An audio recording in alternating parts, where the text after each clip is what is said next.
My name is Karel Beckman. A warm welcome to all of you, all our listeners throughout Europe and beyond. It's a bit of a sad day in some countries because of this tragic plane crash, and our thoughts are of course with the victims. Now we are here today to talk about the future of the European energy system, and we will do this with a distinguished panel whom I will introduce in a moment, and of course with you, our listeners. I'm really gratified that many of you have, so many of you have signed up and in fact have already submitted questions. And we will come to those later. We will try to address as many of them as we can, though we may not be able to get to them all. Now allow me a brief introduction to set the stage for this live event. When we speak of the future of the European energy system, we are all aware that we are going through a transformation at this moment. So this is a rather scary time, but also an exciting time. And we are wondering, of course, what will the system look like in 2030? What will be the rules? What roles will be played by which players? And this is a very complex story. So we're not going to solve all the problems today. And indeed, for us at Energy Post, this is not a one-off event. In fact, we have created on our website a special section that's already live today, though it's still fairly basic, but that is dedicated to analysis and debate on how the European system, energy system, will evolve over the coming years. We have given it a name. We've called it Catch 2030.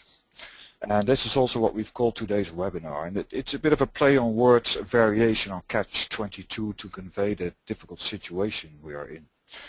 And the catch is we need to transform the energy system to save it, but we need to save the system to transform it.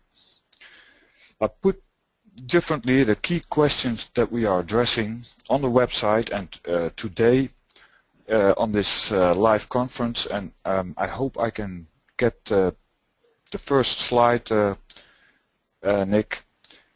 The question is, how can we transform the European energy system without endangering security of electricity and gas supply and undermining Europe's competitiveness? Or we can also phrase it more positively and say, how can we transform the energy system while improving security of supply and competitiveness? Because catching, of course, catching 2030 also means seizing the opportunity it offers.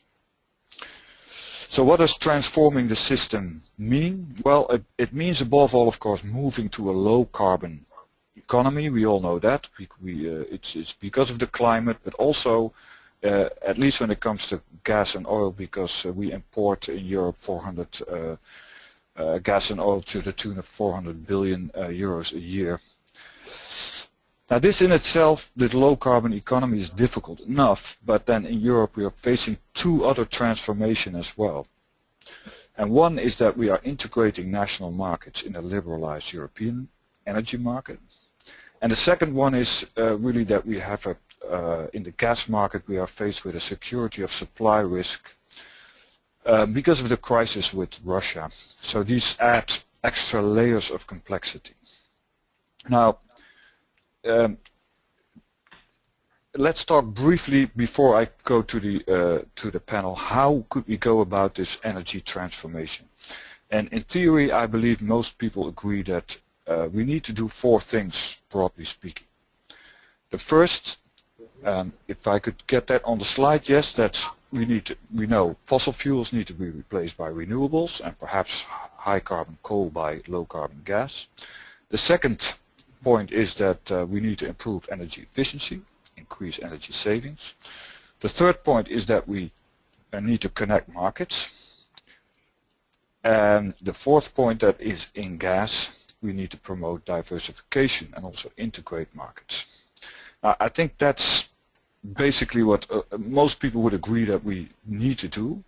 But what are we seeing in practice? What is happening in practice? Well, first of all EU member states have their own support schemes for renewables. and they often work along different principles or on a national basis only. Secondly, we do have an EU-wide emission trading scheme, but that is sort of contradicted by the national support schemes, and it itself suffers from institutional deficiencies. The third problem is that we have no European scheme, really no unified policy framework to boost energy efficiency, energy savings and innovation. And in gas, fourthly, we have fragmented markets and countries all pursuing their own solutions. So what are the results? What do we see? This, in practice, what are the problems? First of all, high costs. We have suffered from high costs because of all the subsidies, inefficiencies. The second problem is that there are risks to security of supply in electricity because the intermittent renewables have their own issues. Thirdly, there is a risk to security of supply in gas. Fourthly, there's very little innovation and there's even a failure to reach energy efficiency targets. And fifthly, what we're also seeing in some places is that we do not even reach our CO2 emission targets. Now this is, I think, a narrative that at least most of you will recognize, although certainly not everyone will agree with all of this. And when it comes to solutions, opinions will differ even more. So the question is, and that's what we are here to discuss today, is what measures do we need to ensure an energy transformation that is efficient, affordable and secure? Or more than that, that will actually usher in a new dynamic energy economy. Now we have 4 eminently qualified speakers on the show today, and will share with us their views on what should be done to make this energy transformation a success. Before we turn to the speakers, I hope this is going to work. I also have a question for our audience, a polling question. Nick, can we see the polling question? Are we ready for that? Yes, it's working. Because today we want to involve you, our listeners, as much as possible. So I'm very curious to know your answer to this question. We haven't spoken yet about the energy union. Now that is of course the package, as you all know, in which the EU is currently putting all its energy policies.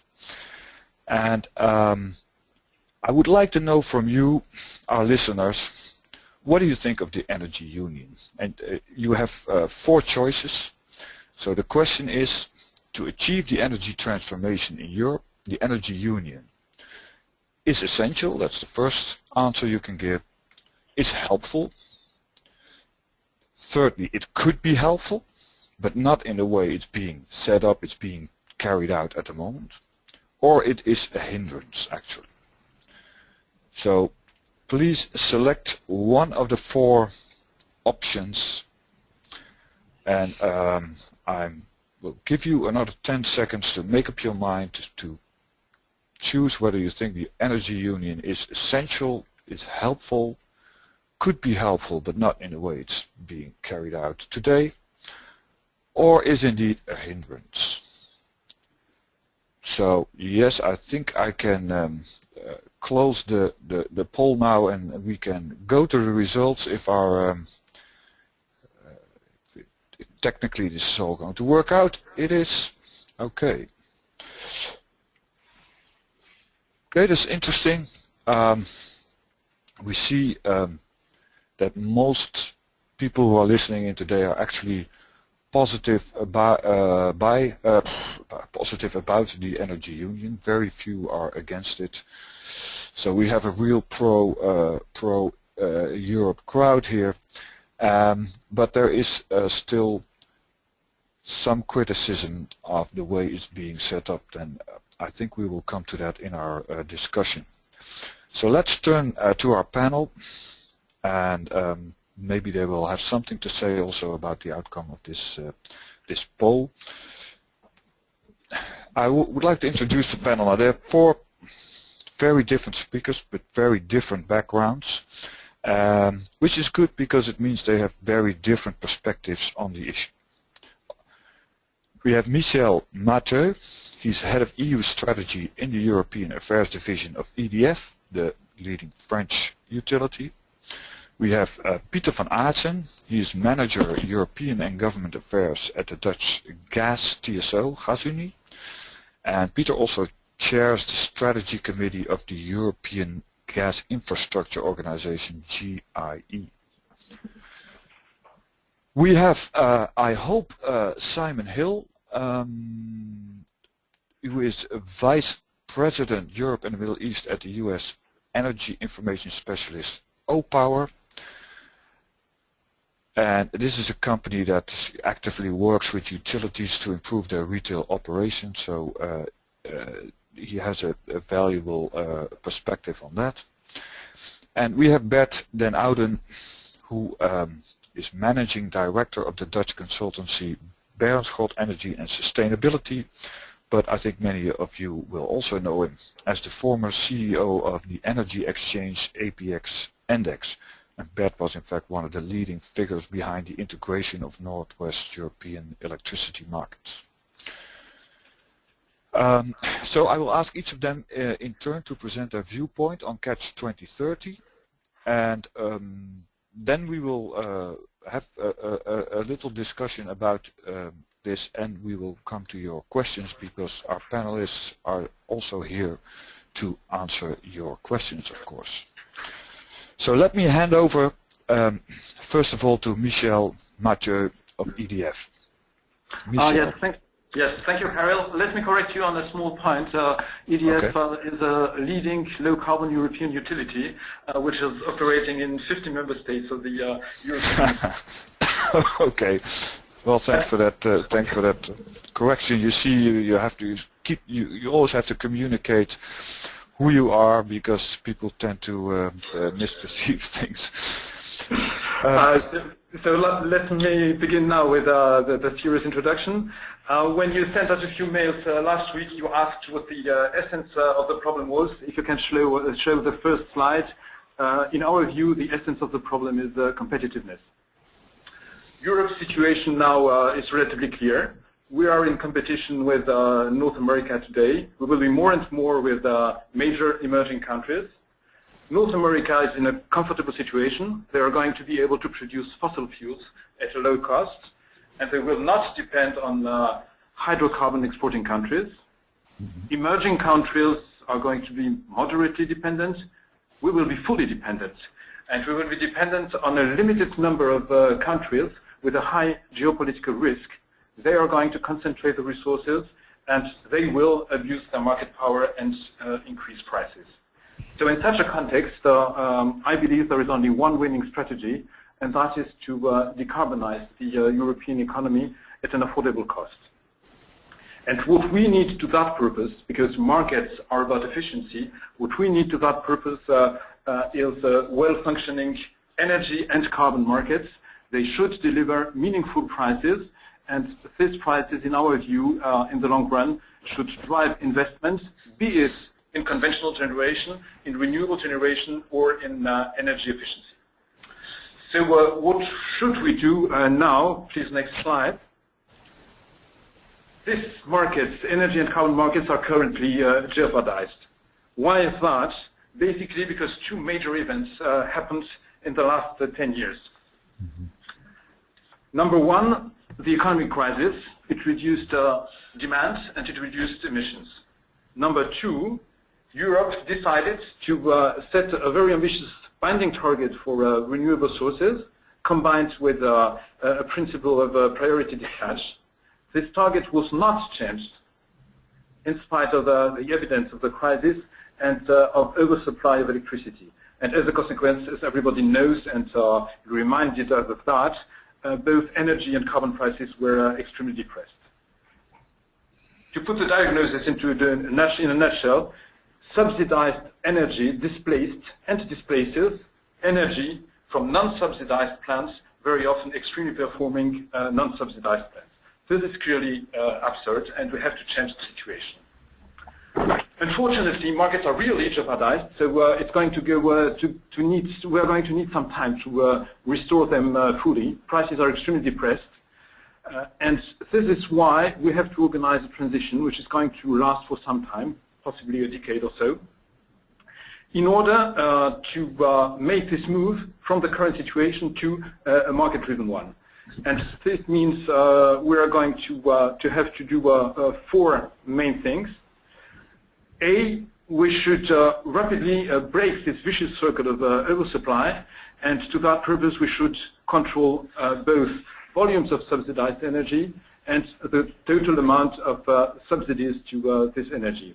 B, we should make support to low carbon generation, I mean from renewable sources, from nuclear, at a later stage from CCS. We should make this support more and more technology neutral.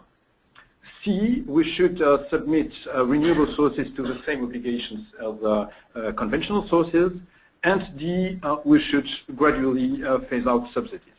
These 4 points are really our main wish for the next years. Now, there is a first step which is very important, which is probably a prerequisite of the rest, which is that we need to restore as quickly as possible the carbon price signal. Currently, it doesn't incentivize anything. No low-carbon plant is going to be built on the basis of this price. Lignite and coal-fired plants, which are emitting plants, are dispatched before gas-fired plants, which doesn't make any sense. So the European Council, and this is going to be my last point, this European Council has proposed measures. We should not waste time in implementing them. We need an ambitious reserve as soon as possible. 2017 would be better than 2019. 2021 would be too late, and we need a very rapid reduction pace of emissions, and the proposal made by the European institutions to reduce this pace from 1.74 to 2.2% should be implemented as soon as possible.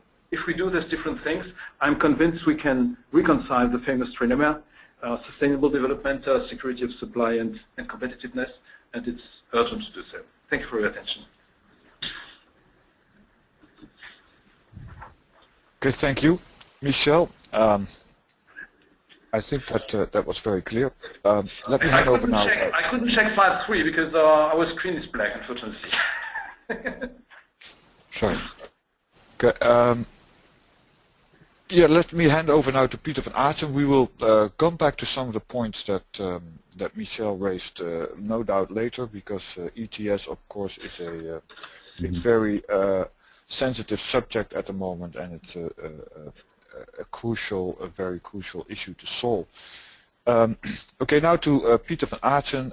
As I said, he's also chairs the strategy committee of the European Gas Infrastructure Organization, GEI, and he is manager European and Government Affairs at Dutch gas TSO. I'm sorry, Gasunie. Pieter, can we have your take on what we call Catch 2030? Well, thank you, Karel, and also maybe a small correction from my side. Gasunie is in fact a gas infrastructure company, so not only transmission, also LNG and storage, and we're active in Northwest Europe. So not only I'm getting everything wrong, I think. Okay. So there are 3 things that I would like to mention just in this short presentation. Something on the role of gas in the energy mix, something on the regulatory framework, and something on the internal energy markets. Now on gas, I'm from the gas sector, and while other parts of the world are celebrating their golden age of gas, the European gas industry is going through difficult times. Today we see a combination of renewables and coal in Europe, which leaves us with a system which is both expensive and not achieving the targets. Switching from coal to gas in power generation would enable a cut in CO2 emissions of 50%. It would cost us up to €50 per ton of CO2 avoided emissions, and that might seem much, but in contrast, in certain subsidy schemes today, we easily spend around €300, 6 times more to avoid those same emissions.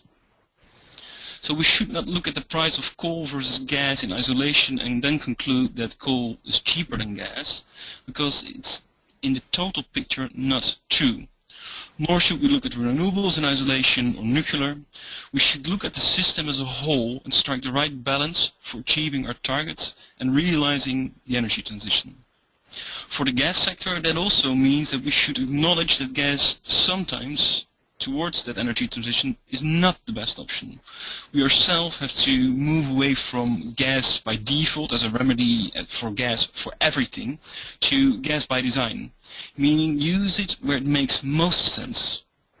In this context, let me mention two examples where gas, apart from its low carbon content, can contribute.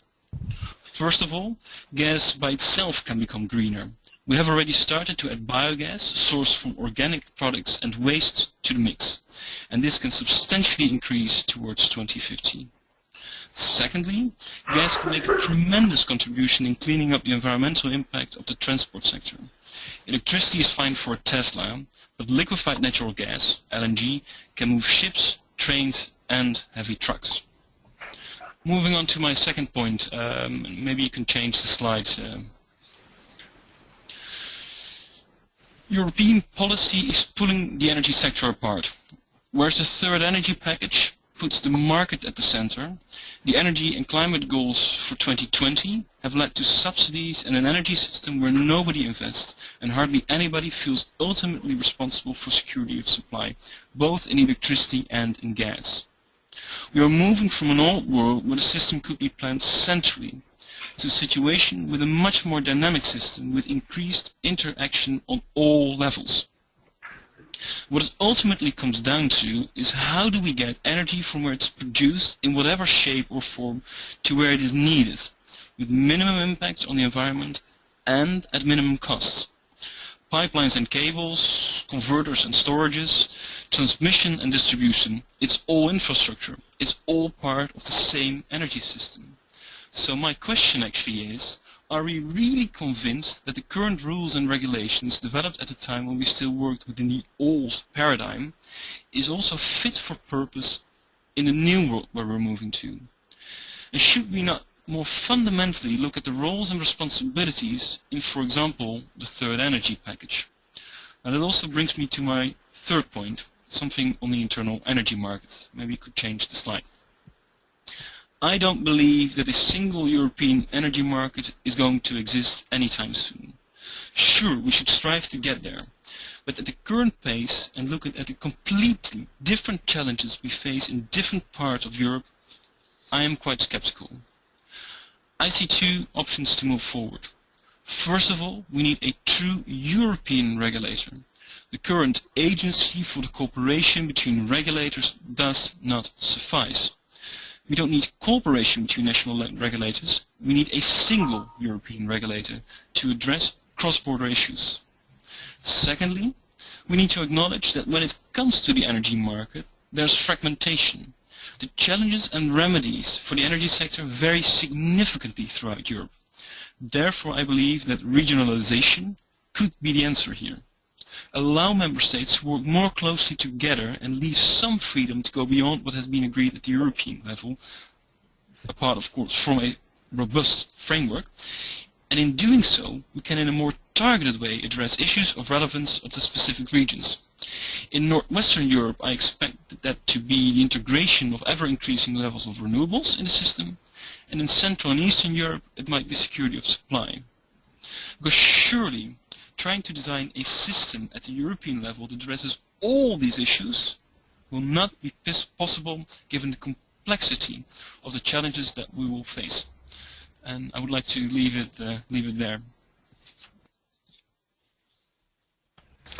Well, thank you, Pieter. Very frank presentation on what you see the role and also the limits of gas and the need for a single European regulator. We will probably come back to that as well.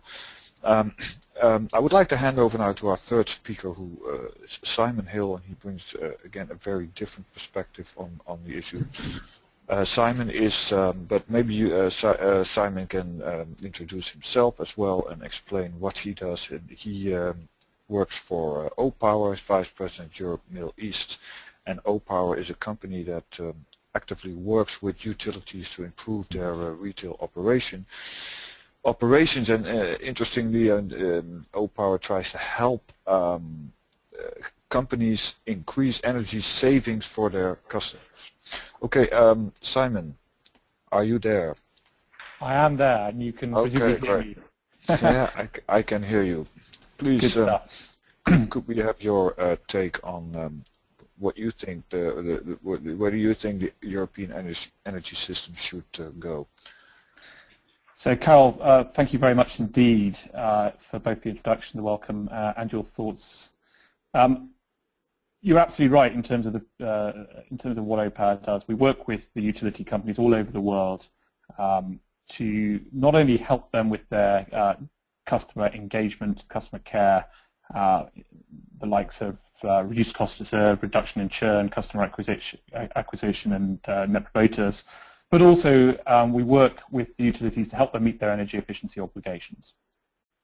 And whilst you said that we were a US company, it's true to say we were founded in the United States. Our global headquarters are based in Washington, D.C., and as a SaaS software tech company, it won't surprise you to know that our engineering hub is in San Francisco, but we now have offices all over the world with regional headquarters here in London, in Tokyo, in Singapore, and in Odessa. We've been working with the energy companies, and I think the real challenges we look at are twofold. The first is that we need to take more seriously plans around energy efficiency. If you think about some of the challenges that my fellow panelists have already outlined, energy efficiency is clearly one of the answers that we need to address, one of the solutions to some of the challenges we face, and we need to address it. Yet I don't think that we've really done that sufficiently well, and I'll elaborate a little bit further. And secondly, if I may, I also think that we just want to touch on the way in which actually some of the players, principally the utilities themselves, are adapting to meet some of the challenges outlined. But moving back firstly to energy efficiency, I think that without redressing old ground, that it's possibly one of the most cost-effective ways in which to address some of the challenges. And I'm also going to focus particularly really on the residential side of energy efficiency. If you think about the commercial industrial side, actually energy efficiency is, in a sense, albeit there's currently a mixed bag, but in a sense it's relatively straightforward. Energy efficiency makes sense to businesses, and if they're over a particular size, historically they've probably already got someone appointed to maximize efficiency in terms of insulation, in terms of buying energy at cheap particular points, having devices that have smart systems that can switch on when energy is cheap and inexpensive. Actually, that's not so much a challenge. But if you look at the residential sector, which is a very significant proportion of energy consumption across Europe, historically I think we've been particularly poor. And it's really straightforward. We simply don't think about energy and energy efficiency policies with the consumer, with the customer at the center of those plans, and that needs to change. And it needs to change if we're going to take energy efficiency seriously. The reality is that most energy efficiency plans tend to be focused on installed measures. Well, that requires the customers and the consumers to really be thinking about their energy and their energy consumption if they're going to become more energy efficient. And the challenge is that really energy and energy consumption is pretty boring. It's not very interesting. And therefore, in order to get customers to engage, you have to find very innovative ways in which to do that. And I think that until we have customers and consumers engaged in their energy use, they're not going to be, we're not going to be able to address some of the real challenges around energy efficiency. That's the first thing. The second thing, if I may, is that there is an awful lot of talk around smart energy, smart systems, smart grids, smart meters. And I think this is a very big central point that people talk about. But actually, when we drill down, energy and smart energy is a sort of catch-all term and means all things to all people and lots of different things to lots of different people. And actually, we need to probably drill down a little bit further. When we get into it, it can be lots of things, but a lot of the time what we're talking about is the infrastructure behind it, and particularly around smart metering and smart meters. And of course, that brings huge advantages to the energy sector. But again and again, particularly in the residential sector, when we're talking about smart metering, we have to think about smart metering as a consumer-centric device. how is it that this is going to help consumers and customers? And again, until we actually think about how we're going to do it with the consumer at the center of any smart meter rollout, again, it's going to be quite difficult to do that. The UK at the moment is potentially actually the poster child for all of Europe around smart meter rollouts. They're doing it not just for electricity but gas as well. The whole premise of the UK smart meter rollout is around energy efficiency through behavioural change. In effect, it's an £11 billion behavioural energy efficiency project. But the jury is out on actually whether it will deliver. And really, it's not just about data and communications, but it's about insights.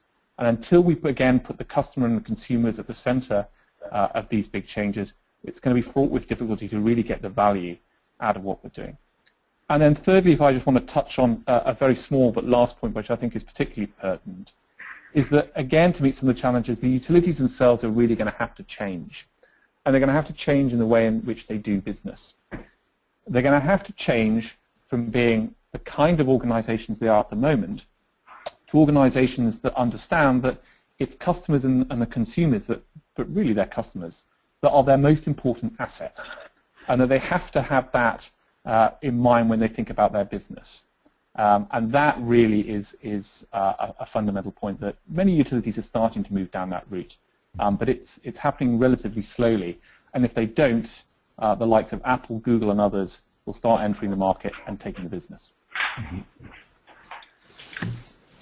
Okay, thank you, Simon. That's a refreshing perspective and maybe a bit of a warning to utilities, and we'll ask them to respond, or the people on the panel to respond to that in a moment. First, I would like to hand over to Bert den Ouden. He's Managing Director, Dutch consultancy Berenschot Energy and Sustainability. And he's also the former CEO of Energy Exchange APX Index, and Bert has worked for a long time on integration of the Northwest European electricity markets. Bert, can I hand over to you? I probably made some mistake here as well, so please correct me if I didn't describe you. Well, you didn't make any mistakes yet, Karel. Okay, good. I haven't been able to catch you on any mistake in the past. But, there is something additional. I'm also the chairman of a foundation called Flexible Power Alliance Network, which tries to design standardized and cheap solutions for smart grids, which is mentioned by the preceding speaker. I actually, I think my content of my entry is more or less focused, I think, on the first question you posed to the audience, Karel. I mean, is the European Energy Union a good idea? Mm-hmm. And I was sort of catched between bullets 2 and 3. Yeah, it's helpful, but also, but perhaps not on in the way it's currently posed. And I settled in the end for number 3. Although in some perspectives it's helpful. I think first of all, this idea is long overdue. I've been in several articles in the past, also in APX time, but also recently. I've been saying this needs to be done. So I was really elated when it was announced. Now we see what has come out. I'm not that happy. It's a good idea, and I think we absolutely need it. In a way, you could say, to some extent, I think it's even more important that we are united as Europe than what exactly is in it. Strangely enough, because these are challenging times. But I don't think the new plan doesn't solve many of the real issues. Let me start with electricity. I see no real remedy for the current, I think the many national interventions, not only subsidies, but also price regulations, the way the subsidies are wheeled to the markets, either grids or wholesale or directly to consumers. That's all creating artificial price differences and overloading the interconnectors. And at the time when I was a CEO of APX, I once said to the European regulators, and I think we are doing as exchanges and TSOs and traders, energy traders, everything to pull the European market together, while the national governments are doing everything to pull it apart. And I think the idea, what I saw in the document, doesn't really address that issue. I mean, creating an almighty Acer doesn't address it either, unless you give this Acer a very high powers. I mean, the solution is not to create a body. The solution is to solve the problem. So I think plans for more or stronger European institutions in themselves do not address the main problem. I also didn't see a real strategy for the next, I think, fragmentation that's coming, which is capacity markets. Lots of plans discussed, high risk again for different national solutions, fragmenting the market even more. But I didn't see a real strategy for that, and that's really needed. I also don't need a new market design. I think the market design as it is functions quite well. It's quite unclear what that market design would be, and it creates a lot of additional uncertainty, which would be even more devastating for investments. On the next slide, we talk on gas. I think I'm more positive on gas. I think it's really a review of the gas contracts to minimize adverse clauses. But why not also look in the current contracts?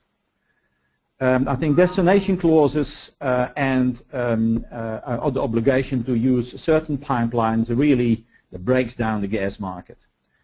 In that respect, I think this is a missed opportunity. We really have to help Central and Eastern Europe much more.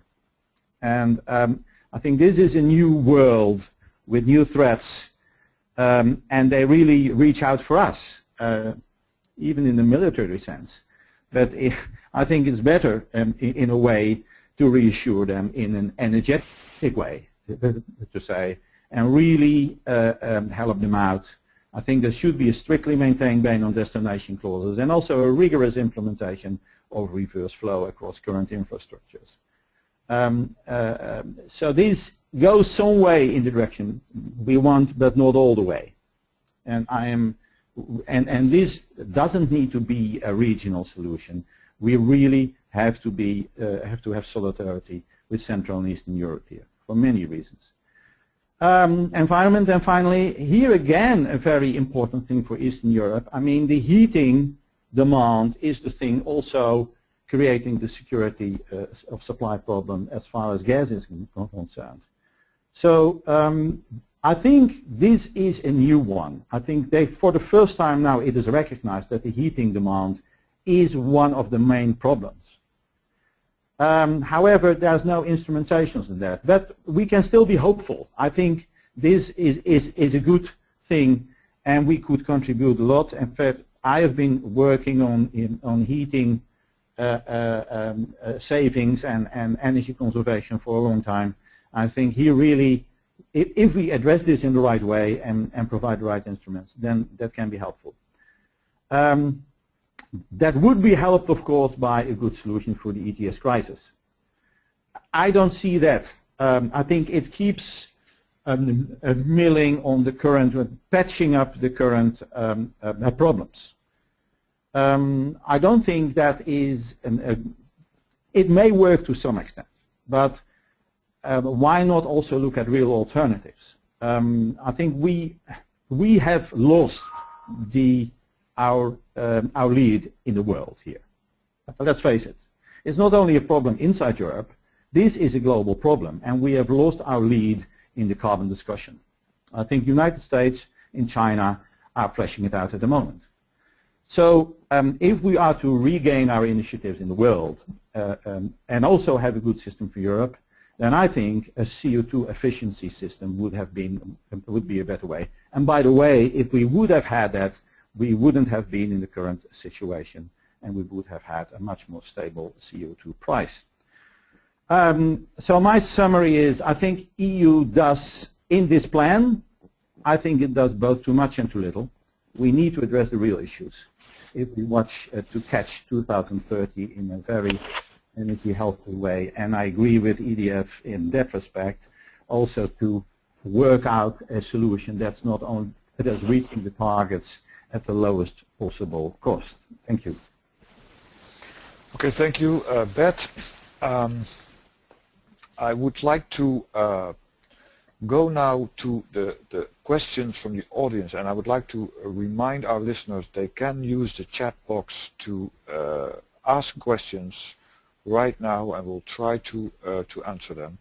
Now, when you registered, you already also asked a lot of questions, and I think it's important to get to those now rather than getting involved in an internal debate here. So, Nick, if I can have the next slide, and here are some questions from our listeners, and I've tried to group them together a little bit to talk about one subject. And here are some questions you can see on your screen about the role of utilities.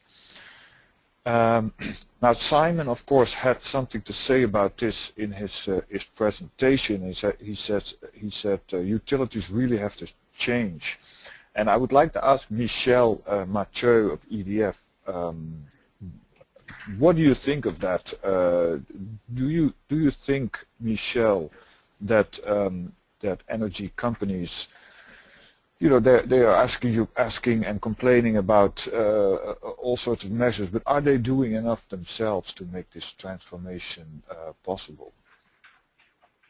Well, I think we are fully aware of the changes which are going on and which were mentioned during the beginning of the discussion. We are very clear about the fact that the customer should be really at the heart of our strategy. We are fully aware of the fact that we are going to provide services rather than commodities in the next year. We believe that smart devices of any kind are going to play a key role to that purpose, and we are working a lot on this subject. And since I mentioned we were very European, I would like to say that the countries where we work most on these topics are not only France but also Belgium and the United Kingdom. So my answer is that definitely we are adapting to that. We are sure we are going to be part of the world, of the energy world in 2030, because a lot of conventional generation is still going to be needed. But we know that we will sell different services to different consumers, some of them being prosumers, and that we are going to sell them in a very smart way. And as a group, EDF, with about $500 million of investment in research every year, is preparing to this new world. Okay, Simon, what is your take on this? You may want to, maybe you can say something about this question. Who will be the Apple of household electricity, an incumbent or a new player? What do you think? You work with the incumbents a lot, so what is your perspective? Sure, and thanks. Yeah, can you hear me? Yep, we can hear you. Okay, great. So yeah, I would actually, I mean, I think I would agree with Michel actually. You know, being candid, EDF are one of a number of utilities actually at the forefront of change, and you know, in being entirely transparent in declaring interest, EDF are actually work with Opower. So you might expect us to say that, but moving the discussion slightly away from specific to EDF and others, some utilities already, as Michel said, some utilities already recognize that they are changing and adapting in their style, and that's clear for all to see. Some aren't, and in effect don't really know what to do, and are sitting and waiting to see what the others do, and they will try and then respond. I think my view is that those who are sitting back and just waiting, in reality, will get left behind, and they will effectively be taken out of business. A combination of the fact that those who are the first movers will take advantage of that and will actually take that share of the business. And I would be very surprised if we didn't see a number of new entrants coming into the business. I think everyone in the industry likens the energy industry to the telecoms industry many years ago, and particularly actually think that many of the telecoms players may indeed come into the sector to do some of the to take some of that business. I think the jury is actually potentially out on that point. I'm not absolutely sure whether that may indeed happen. I actually think that what you may find is that some of the big tech organizations may actually come in to this sector. You talked before about Apple. I also mentioned Google. I think that some of these organizations may come in as the energy companies transition from being traditional vertically integrated organizations with generation and supply and transmission and distribution in between. Actually, as energy companies then really move towards the retail side of the business and actually see themselves as home energy and even home management companies, it's brand and reputation and how they engage with customers and how they engage with consumers is going to be fundamentally important, particularly as we think about what the landscape will be like in 2030. It's the companies and those, I'm going to use the general term, those companies that are able to play and be successful in that pursuit will be the winners. Okay, thank you. Let's turn now, Nick, if I can have the questions on ETS and renewable support schemes. I think the Karel, may I sorry to interrupt? Of course. Of the question you just posed, as a chairman of this this foundation creating an infrastructure of the power, which is called the power matcher, which wheels the local renewable electricity to flexible demand, like dishwashers or electric boilers, or even better, heat pumps, or charging your electric cars. We see all these three you mentioned are interested. But to some extent, if I may present an opinion, it may be not that important who wins or which categories or which percentages of these, as long as it happens. In that regard, I think there's still a lot of regulation preventing the way forward. For instance, in the Netherlands, where I live, households still can have a day price and a night price, but not an hourly price, to sort of for instance, charge your car at the best price, or charge your car at the moment your PV panel produces, or anything. So there's still a lot of inhibition on the regulatory side, and I agree with what Opower said. Here you really have to place the customer first, because otherwise it won't happen. Okay.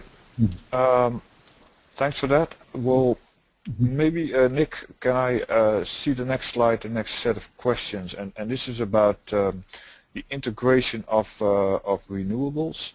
I had a question that is not actually on one of those questions, but that came in later, and asked questions, is it possible to integrate renewable energy above 30%? Well, there are different views on that, and my question to the panel, or whoever wants to take it up, is you are saying that we need this EU emission trading scheme, and that should be basically the only CO2 instrument. But there's also a lot of criticism of the ETS.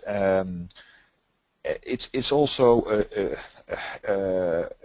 almost inevitable, probably, that politicians will try to protect the European industry. So there's also a need to support renewable energy in addition to this ETS. How do we solve this problem? Does any of you have a view on that, and wants to respond to these questions here? May I say a few words, Michel? Yes. I'm a bit surprised by the way you are asking the question.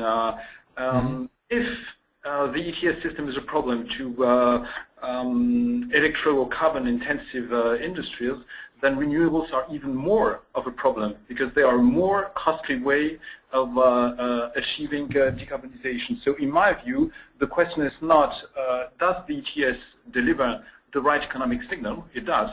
The question is, should we protect some European industries which need a lot of carbon allowances either directly because of their process or indirectly because they buy electricity? Should we protect them from extra European competition? And my answer is yes, we should. What the best way to do it is, I don't know. It can be free allowances like what is currently being done and is going to be prorogated to 2030. It could be some sort of border adjustment if international trade organizations think it's a correct way of handling the issue. But anyway, for sure, you should do something, and it is perfectly possible, in order to protect European industries which are exposed to unfair competition because some other parts of the world are not interested in energy climate policies. Okay, so Pieter, what do you think the EU ETS? How do you see that involve, and how important is that for you? Well, I was more triggered also what you mentioned about renewables and containing subsidies. I think that in the interest actually of achieving a higher goal of renewables in the mix, the last thing we should want is subsidies going to continue indefinitely. I think that the problem with subsidies is that in nature they are not stable. We need a stable investment framework to actually enable the transition, and you will never get that from subsidies because you will have governments coming in and going out, and it also means that subsidy schemes will be constantly changing. So what we need is indeed an ETS system that will give the right incentives to ensure that the investments will come off the ground, and maybe should reserve more public funds to go to R&D and to ensure that we can actually also achieve something concretely there. Okay, thanks. Maybe, Nick, we can go briefly, because we don't have that much time anymore, to the first set of questions about heating and cooling, and we make the same mistake that a lot of people do, and we ignore the problem for heating, which is such an important part of our energy supply. Bert, you said something that that you think that heating is getting a bit more attention now in Europe. How should this fit into the energy transformation? Well, let me first illustrate how enormously important this is. If you would have, for instance, a renewables target of, say, 33%, suppose you would have that, then a quick calculation reads that also energy conservation will give you, I think, a higher percentage of renewables. Each 3% of reduction of demand give you 1% of additional renewables percentage. And it goes on. If you would have a target in the end of 50% renewables, then it would be 1 in 2. So what many people don't recognize is that actually energy conservation, to some extent, is the same as driving up the percentage of renewable production in the whole system. So should be treated with the same, I think, with the same respect and the same stimulation. So that's one thing. I think the European Commission really deserves credit for that and putting the heating market in the plan, because this is really at the heart also of the security of supplying gas. Now we have done some studies in that, and really it's a mix of things that should be done. Houses and buildings, I think most of them do exist today, and we will not have many new of them in the coming years. So the biggest challenge is to do something about the heat consumption of the current houses and buildings. And this is the biggest challenge. And there's no silver bullet, because each type of area will need its own solution. Sometimes it can be generated efficiently centrally, and also that would be good if you do also carbon capture centrally.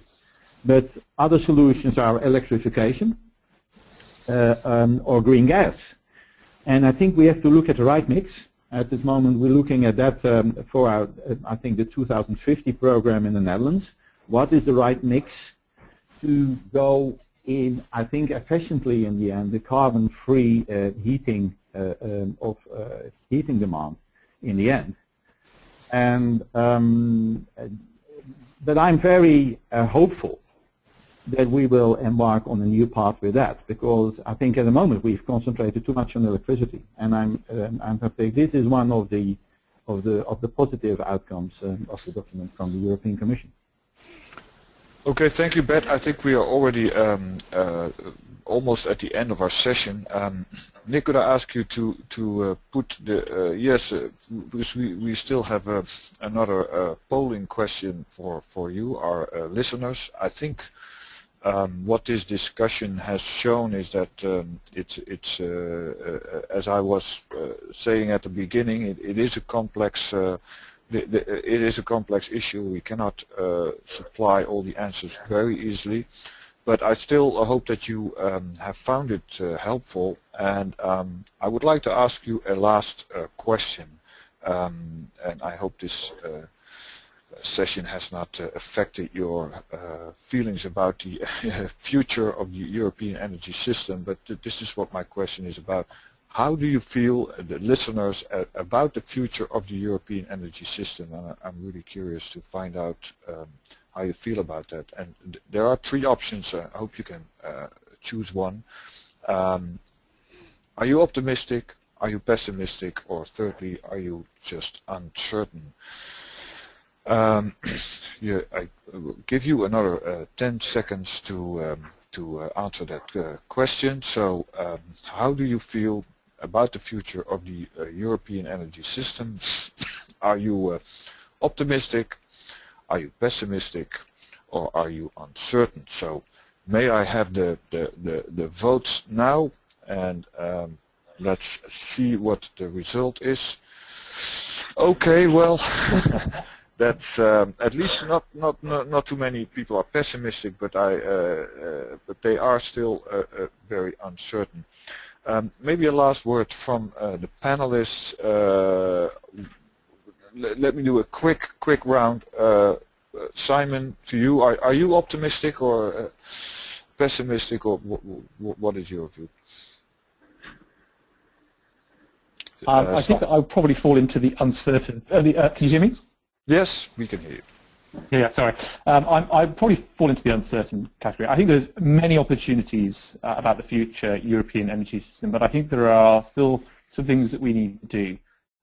I suspect that if we don't do them, events will overtake us, and we may end up with a system that we don't actually want but can't do much about. So I would err on the side of doing the right things that we've talked about already now, so we get the energy system we want. Mm-hmm. Thank you. Well, Michel, what is your viewpoint? My view is that it is uncertain, but that the energy union is rather good news. I think it's good news for two reasons. Firstly, it's much more consistent than anything we have seen in the last 5 or 10 years. And secondly, I think it's really creating a momentum in what I believe is the right direction, the direction of competitive decarbonization. Mm-hmm. Pieter, any last thoughts? Well, I'll go with the uncertain, so I'm with the majority there. Okay, and Bert? I'm also uncertain. I am optimistic about the European Union plan in the end. If we can have a good debate about it and select really the right measures, then this can then we can still catch the opportunity. I'm pessimistic on the leadership of Europe in the world. I think we should not overemphasize our role. I think we have lost a lot of the initiative, like I said, especially on the carbon discussion. and we have to do an enormous amount of work to regain our position, and I hear this around the world. But I think let's fix what we can do, and if we do better and become more consistent internally, then we can also regain our role in the world. Okay, thank you, Bert. Actually, that was also one of the questions that was asked by one of our listeners. How does Europe remain relevant globally? It's one of the many subjects that we have not been able to cover. As I said, I think this discussion shows that it's a complex matter. But that's why I hope, Nick, I hope you can show our last slide, and that you will come to visit energypulse.eu at our Catch 2030 section and contribute to that, because this is where we will continue the debate and where you will find the recording and information about this webinar. I would like to thank our speakers very much for contributing, and our listeners for listening, and hopefully we will meet again on the internet soon. Thank you very much.